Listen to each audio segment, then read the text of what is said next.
Assalamualaikum warahmatullahi wabarakatuh.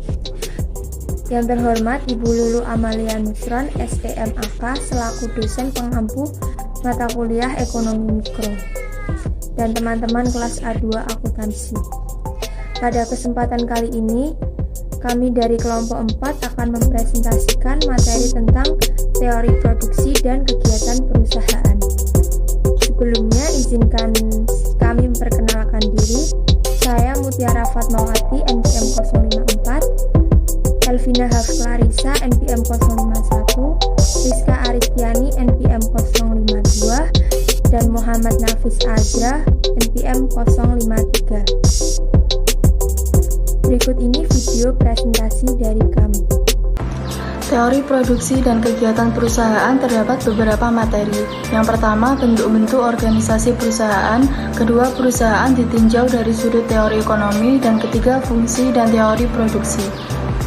Bentuk-bentuk organisasi perusahaan. Yang pertama, perusahaan perseorangan. Perusahaan perseorangan adalah organisasi perusahaan yang terbanyak jumlahnya dalam setiap perekonomian, tetapi sumbangannya kepada seluruhan produksi nasional tidaklah terlalu besar karena kebanyakan dari usaha tersebut dilakukan secara kecil-kecilan. Kedua, perusahaan perkongsian atau firma. Perusahaan perkongsian atau firma, perusahaan seperti ini adalah perusahaan yang dimiliki oleh beberapa orang dengan kesepakatan bersama menjalankan suatu usaha dan membagi keuntungan yang diperoleh berdasarkan perjanjian bersama. Yang ketiga, ada perusahaan terbatas. Suatu badan usaha yang berbentuk badan hukum yang didirikan berdasarkan perjanjian dan melakukan kegiatan usaha dengan modal dasar yang seluruhnya terbagi dalam saham. Yang keempat, perusahaan koperasi. Perusahaan koperasi adalah perusahaan yang didirikan bukan untuk mencari keuntungan, tetapi untuk melindungi kepentingan para anggotanya. Yang kelima, perusahaan milik negara. Perusahaan milik negara.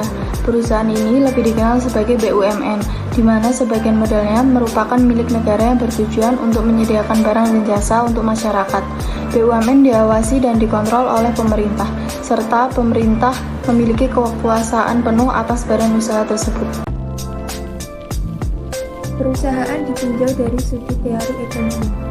Dalam teori ekonomi, analisis yang dibuat tidak membedakan apakah perusahaan itu perusahaan pemerintah atau swasta, dan apakah perusahaan berbentuk perusahaan perseorangan atau perkongsian ataupun perseroan terbatas.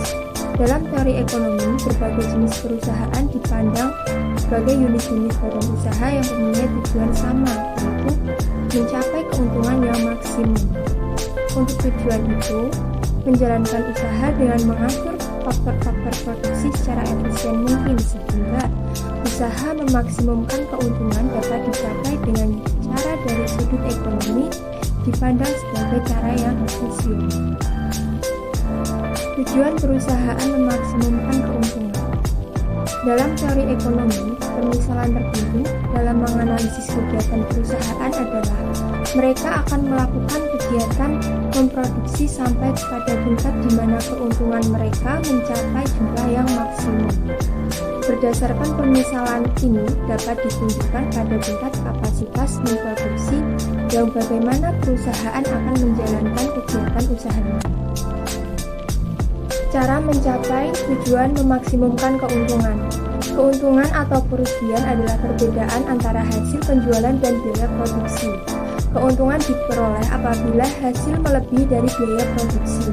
Keuntungan yang maksimum dicapai apabila perbedaan di antara hasil penjualan dan biaya produksi mencapai tingkat yang paling besar. Dalam usahanya untuk memproduksikan barang-barang yang dibutuhkan masyarakat dan memperoleh keuntungan maksimum dari usaha tersebut. Dalam memecahkan persoalan ini, dua aspek yang harus dipikirkan. Yang pertama, komposisi faktor produksi yang bagaimana perlu digunakan untuk menciptakan tingkat produksi yang tinggi. Kedua, komposisi faktor produksi yang bagaimana akan meminimumkan biaya produksi yang dikeluarkan untuk mencapai satu tingkat produksi tertentu. Fungsi produksi, yaitu hubungan antara faktor produksi dan tingkat produksi yang diciptakannya.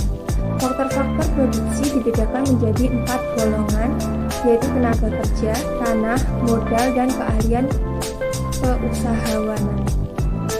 Di dalam teori ekonomi, dalam menganalisis produksi dinyatakan tanah, modal, dan keusahawanan adalah tetap jumlahnya. Hanya tenaga kerja yang berubah-ubah jumlahnya. Dengan demikian dicapai dalam menggambarkan hubungan antara faktor produksi yang digunakan dan tingkat produksi yang dicapai. Yang digambarkan adalah hubungan di antara jumlah tenaga kerja yang digunakan dan jumlah produksi yang dicapai. Peminimuman biaya produksi. Dalam memikirkan aspek yang kedua, yaitu menentukan komposisi faktor produksi yang akan meminimumkan biaya produksi, produsen perlu memperhatikan besarnya pembayaran kepada faktor produksi tambahan yang akan digunakan. Kedua, besarnya pertambahan hasil penjualan yang diwujudkan oleh faktor produksi yang ditambah tersebut.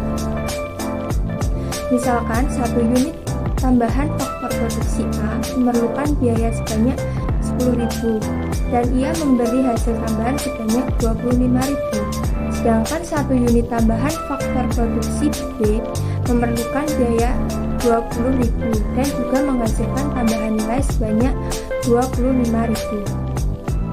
Faktor produksi yang manakah yang harus ditambah? Sudah tentu faktor produksi A karena biayanya lebih murah tetapi tambahan hasil penjualan sama dengan yang diciptakan faktor produksi B. Jadi dapat disimpulkan, prinsip yang harus dipegang produsen mengambil unit tambahan faktor produksi yang biaya per rupiahnya akan menghasilkan tambahan nilai penjualan yang paling maksimum. Jangka pendek dan jangka panjang. Dalam menganalisis bagaimana perusahaan melakukan kegiatan produksi, teori ekonomi membedakan jangka waktu analisis menjadi 2, yaitu jangka pendek dan jangka panjang. Jangka pendek adalah apabila sebagian dari faktor produksi dianggap tetap jumlahnya. Dalam masa tersebut, perusahaan tidak dapat menambah jumlah faktor produksi yang dianggap tetap tersebut. Faktor produksi yang dianggap tetap biasanya adalah faktor modal seperti mesin-mesin dan peralatannya, alat-alat memproduksi lainnya, dan bangunan perusahaan. Dalam jangka panjang, semua produksi dapat mengalami perubahan. Ini berarti bahwa dalam jangka panjang, setiap faktor produksi dapat ditambah jumlahnya, jika memang hal tersebut diperlukan. Dalam jangka panjang, perusahaan dapat menyesuaikan dengan perubahan yang berlaku di pasar. Firma dan industri. Dalam teori ekonomi, firma atau perusahaan adalah suatu badan usaha yang menggunakan faktor-faktor produksi untuk menghasilkan barang-barang yang dibutuhkan masyarakat. Dalam teori produksi, bagaimana sifat hubungan antara jumlah produksi barang tersebut dengan jumlah faktor produksi yang digunakan untuk menghasilkannya. Selanjutnya, dalam teori biaya produksi, besarnya berbagai jenis biaya produksi total, biaya produksi rata-rata, dan jenis pengertian biaya lainnya yang dikeluarkan untuk menghasilkan berbagai jumlah produksi. Pengertian industri dalam teori ekonomi diartikan sebagai kumpulan firma-firma yang menghasilkan barang yang sama atau bersamaan terdapat dalam suatu pasar. Contohnya, jika dikatakan industri mobil, maka yang dimaksudkan adalah berbagai perusahaan mobil yang ada di dalam pasar yang sedang dianalisis. Sedangkan jika dikatakan industri beras, maka yang dimaksudkan adalah seluruh produsen beras yang ada dalam pasar. Fungsi produksi. Fungsi produksi menunjukkan sifat hubungan di antara faktor-faktor produksi dan tingkat produksi yang dihasilkan. Rumus fungsi produksi. Q sama dengan F dalam kurung K L R T. K adalah jumlah stok modal, L adalah jumlah tenaga kerja meliputi jenis tenaga kerja dan keahlian, R adalah kekayaan alam, dan T adalah tingkat teknologi yang digunakan.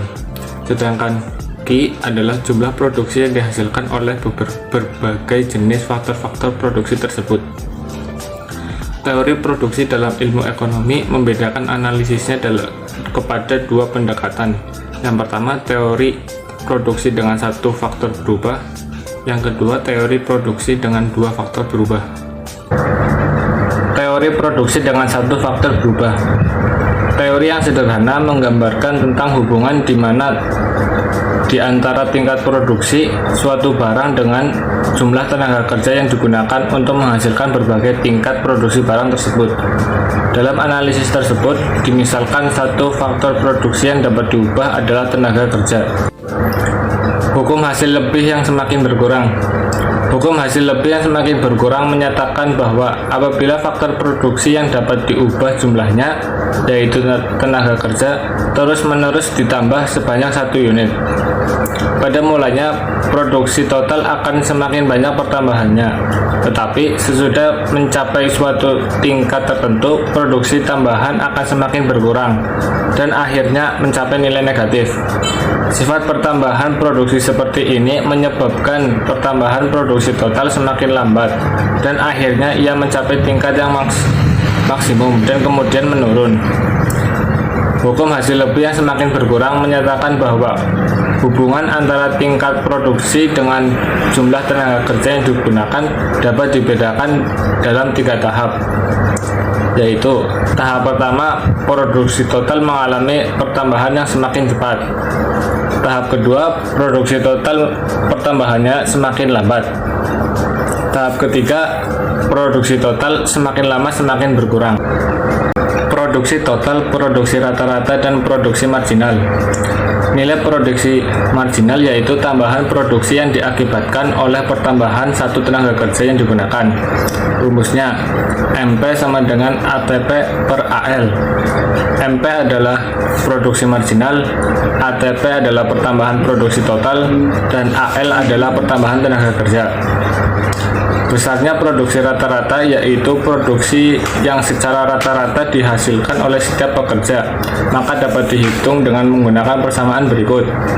AP sama dengan TP per L. AP adalah produksi rata-rata, TP adalah produksi total, dan L adalah jumlah tenaga kerja. Teori produksi dengan dua faktor produksi. Yang pertama adalah kurva produksi sama atau isokan. Merupakan satu kurva yang menggambarkan gabungan dua faktor produksi yang berbeda yang akan menghasilkan satu tingkat produksi tertentu. Yang kedua, garis biaya sama atau isokos merupakan suatu kurva yang menggambarkan gabungan dua faktor produksi yang digunakan untuk menghasilkan satu barang yang memerlukan biaya sama. Data yang diperlukan untuk membuat garis biaya sama yaitu: pertama, harga faktor-faktor produksi yang digunakan; dua, jumlah uang yang tersedia untuk membeli faktor-faktor produksi. Memaksimumkan biaya atau meminimumkan biaya. Berikut merupakan kurva memaksimumkan biaya atau meminimumkan biaya. Yang pertama adalah memaksimumkan biaya. Gabungan yang akan dapat menghasilkan produksi yang paling maksimum pada gambar kurva di atas, yaitu terdapat 5 titik yang terletak pada berbagai kurva produksi sama yang merupakan titik berpotongan atau titik bersinggungan dengan garis TC2 yaitu A, B, C, D, dan E. Dari kelima titik ini, titik E terletak di kurva produksi yang sama yang paling tinggi, yaitu kurva produksi sama pada tingkat produksi sebanyak 2.500 unit. Ini berarti gabungan yang diwujudkan oleh titik E akan memaksimumkan jumlah produksi yang dapat dibiayai oleh uang sebanyak 300.000.